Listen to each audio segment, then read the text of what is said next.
Malapit na kami umakyat ng carjack. Grabe yung pahirap to ah. Hindi ko alam kung kaya ko pa ba umakyat ng carjack. Pagod na ako. Nakaka 100 plus na kami. Hopefully kayanin natin tong carjack. Medyo nakakaloka tong ruta na to. More ahon. Sa mga mahilig umahon dyan, subscribe mo na yung channel ko. Kasi mukhang marami pang ahon yung mga gagawin ko. So, guys, hindi ko na kaya. Huling ahon na namin sa Revpal. Di ba pala marami pa? Grabe, hindi ko na kaya, guys. Binudol kami ni Sir Eric. Uy, wala na ako alam dyan. Panda. I got broads in Atlanta, just to go lean the family. Credit cards and the scammers, getting the licks in the band. Legacy. Hi guys! So this is Danny, your Danny Biker, and welcome back to my channel. So kung hindi ka pa nag-subscribe sa channel ko, click mo na yung notification bell para update ka sa mga videos na i-upload ko soon. And syempre, mo forget to click subscribe. Ayan. So medyo mahirap itong gagawin natin and hindi ko sure kung kakayanin ko. Kaya 50-50 tayo today. But hopefully kayanin ko siya. Ayan. So tara na. So aalis na tayo para at least di tayo abutan ng araw mamaya pag umaahon na tayo. So time check, it's 4:30. Kailangan makarating tayo ng 5 o'clock sa meet-up natin sa Robinson, Pala-Pala. Ayan. Madami rin magbabike today. Kahit Thursday. So, ang plano namin, magre-Revpal kami and then bababa kami ng Sungay. And then, aakit kami pa Sampaloc. So, tignan natin kung kaya natin. Kasi kung hindi, pwede naman kami umuwi. Wala naman problema yun. Shoutout pala sino to? Tristan, Aba, ayan. Shoutout sa inyo dalawa sa Kataboltas for DCLTD, Kimochi Vlog, and sino to? So be it. Yes, hi! Hello po! Sana makasama rin namin kayo soon. Hello! Sir Neil. Ay, shoutout pala. Ano, sir? Ay, shoutout sa darling ko, ah. Thank you. Shoutout pala sa misis ko, ah. Hindi ako nagpaalam na malis maaga pa. May na-ride out na ulit kami. And papunta na kami ng Marcos Mansion. So, second time ko pupunta ng Marcos Mansion. Yung first punta ko, kasama ko si Ma'am Joy. Ngayon naman, si Sir Neil at si Eric Motobike.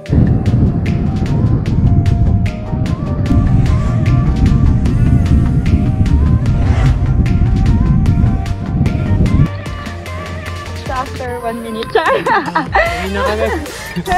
Uwi na kami dito. After siguro mga 2 to 3 minutes ng pag-ahon simula kanina. Ayan, dito na kami. Nakakatuwa kasi before parang nakatatlong stop kami. 3 stops before kami makarating dito sa Marcos Mansion. Pero kanina dire-diretso lang. Yes, nag-improve. Diba naman mga kasama mo? Lalakas. Mamaw yan ako. Pag niyaya kayo nito, magkasama. Hala. Budol kayo. Newbie lang po. Ayan, so walang mga tao gaano. Malinis. Maganda talaga pag weekdays kasi wala gaano tao. Yung mataas na yan. Good luck.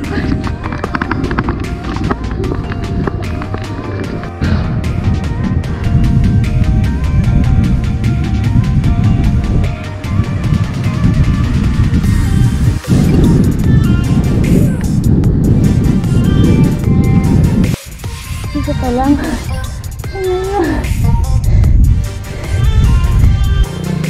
Sure ako habang naahon. Grabe! Nakakahinga.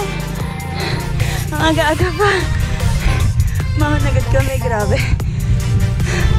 Wala sa puso.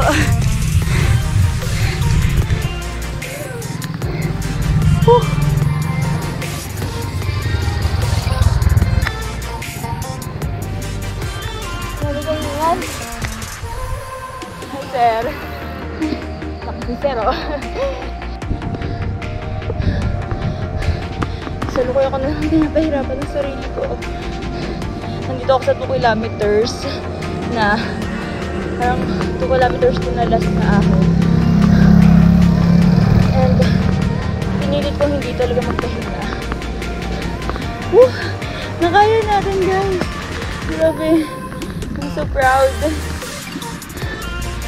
Ayan! Hi, guys! Ayan na. Dito na tayo.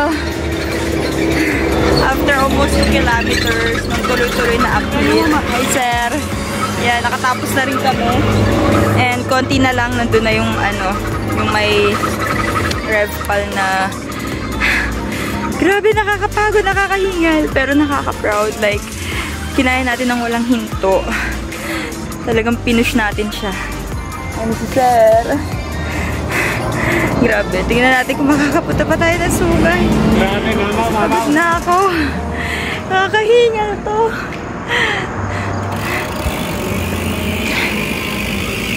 Imagine in-straight niya yung yung pinakamataas sa Red Pal. Saan ka pa? Malapit na akong gilitan ng hininga doon. Yan na, sir, di ba? Yan na. Yan yung may, na, karatola ba yun? Ayan, nakakita kami doon para mag-picture-picture. Grabe. Grabe ang ahon dito sa Red Pal. Nakakapagod. Bayan po na binike namin with our bike. Ayan. Grabe.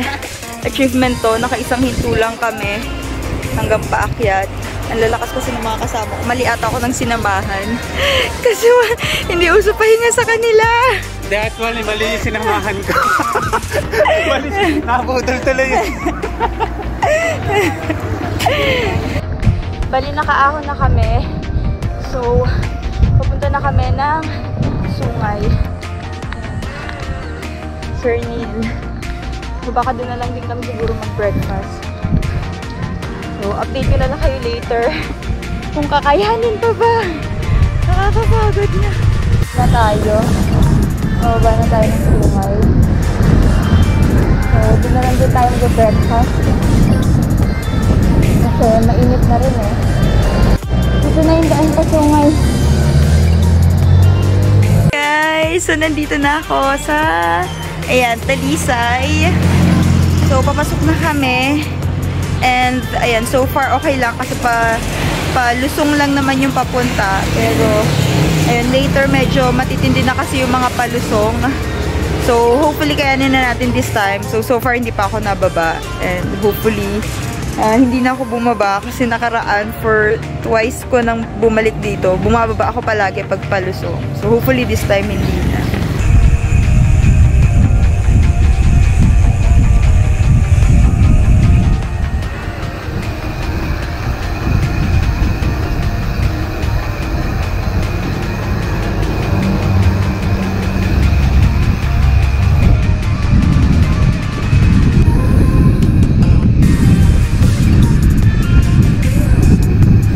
So, nandito na kami ngayon sa viewing deck.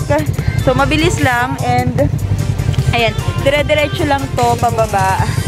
And after nito, magbe-breakfast na kami kasi nagugutom na ako. And look, sobrang mainit na din. Ayan o, sobrang init na actually. Bago ko makalimutan, shout out sa MDJ Bike Shop. Lalagay ko sa description box yung Facebook page nila. Please, pa-like po. And, ayan, kung may mga budget bikes kayo na gustong makuha or mabili, you can check it there. Puro budget bikes yung ina-offer nila. So, yun lang. Nandito na sa baba. And yun o. So, nakaahon na tayo. And, grabe, nakakatuwa kasi for the first time, third time ko na ngayon sa sungay, pero first time to na hindi ako bumaba. Pero may ginamit akong technique. Binabahan ko yung upuan ko para hindi ako sobrang taas na feeling ko para akong babalentong or something. Kasi medyo may fear talaga ako sa lusong. And take note, yung lusong dito sa sungay hindi po biro, kaya hindi ako nag-video ng nakaharap kanina kasi delikado po talaga. So, be-breakfast lang kami dito. Dati namin kinainan nila Ma'am Joy last time. And then, after that, punta na tayo ng Sampaloc, Ahon, and then uwi na.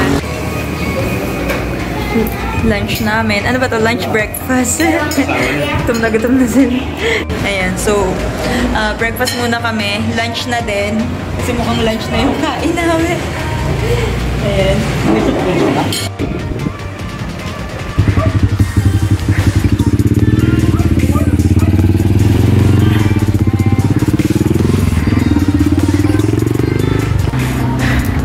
Ayan.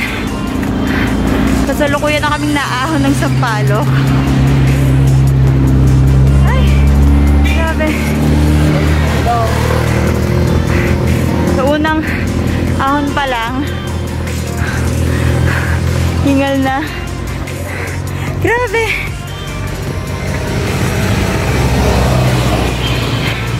Grabe. Ang init na. 10 o'clock na, guys.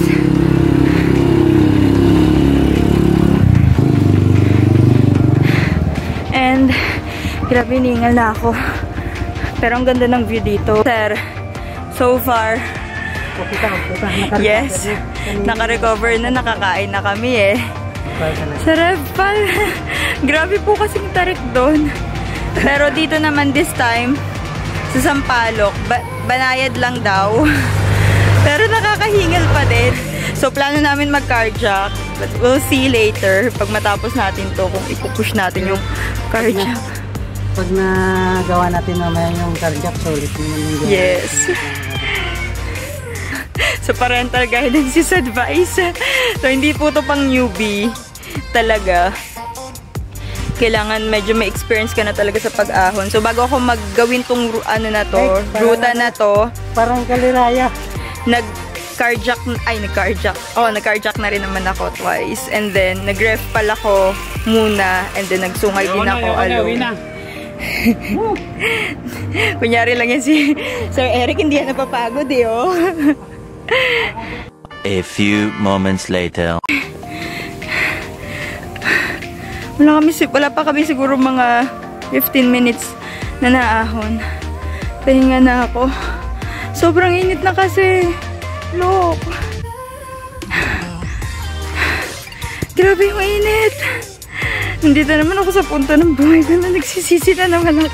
Bakit ko ginagawa itong mga bagay na to? Ay, grabe. Actually, dito sa Sampaloc, in fairness naman, compare sa Sungay. Sa Sungay kasi medyo matarik talaga. Ang daming siko-siko, diba? Dito, medyo banayad lang. Pero, sabi, mas mahaba daw. So, hindi ko alam kung kakayanin ko ba makaakyat. Kasi tingnan mo naman, pawis na ako. Yung bike ko.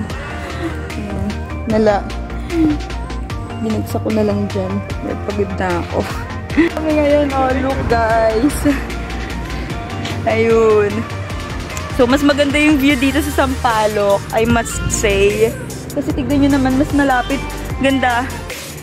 Parang mas malapit yung Taal dito. Tapos yung lake. Kita ba? Kaya lang sobrang init na talaga. Ano lang yan? Yung naulog kasi. Yung ano lang yan. Dito ako ngayon sa likod ng Mount Taal. So, pag dito ka sa Sampaloc, mas maganda yung view niya kasi mas closer look yung Taal dito kaysa sa Sungay. Ayan. So, sobrang ganda dito. Ayan. So, another pahinga na naman. So, katatapos lang namin lumusong and hopefully malapit na. Sabi malapit na daw. And grabe, shortage na kami dito ng tubig.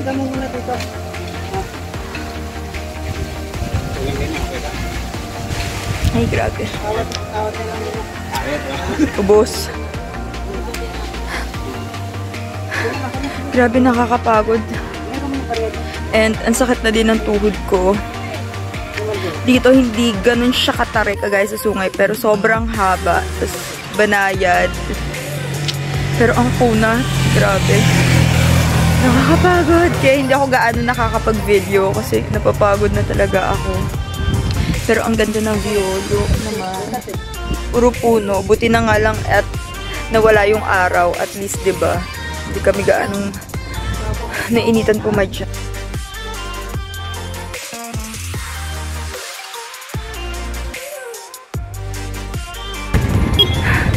Finally, nandito na po kami sa rotonda, sa circle. Ay, congrats sa akin. At nakaakyat na ako via Sampaloc Road. Ayan. So, nag-iisip-isip na ako kung tutuloy ba kami pa carjack. Nakapagod. So, 1:45 na. Grabe na inat. A few moments later. Hi guys. Doon na kami sa Nuvali.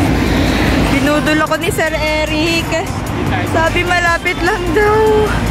Ang tagal-tagal na lang pumapadyak. Nakaka-100 kilometro na kami. And galing kami kanina dun sa may rotonda. Tapos meron dun yung pa Santa Rosa. So diniretso namin yun. Kaya nandito na kami. So pupunta kami ng carjack. So aakyat tayo doon. Saka tayo papa-GMA pa uwi. So naka 100 kilometers na tayo. And medyo nakakapagod na. Pero lakas ang trip ng mga kasama ko. Nambudol si Sir Eric. Grabe. Diyan lang daw. Layo na namin. Ayan. So on the way na kami sa carjack. Malapit na. So, dito rin kami ulit babalik. Grabe. Pagod na ako. Hindi ko alam kung kaya ko pa ba umahon. Malapit na kami umakyat ng carjack. Grabe yung pahirap to ah. Hindi ko alam kung kaya ko pa ba umakyat ng carjack. Pagod na ako. Nakaka 100 plus na kami. Hopefully kayanin natin tong carjack. Medyo nakakaloka tong ruta na to. More ahon. Sa mga mahilig umahon dyan, subscribe mo na yung channel ko. Kasi mukhang marami pang ahon yung mga gagawin ko soon. Guys! Hindi ko na kaya! Huling ahon na namin sa Revpal. Di ba pala marami pa? Grabe, hindi ko na kaya guys. Binudol kami ni Sir Eric. Hoy, wala lang ako alam dyan.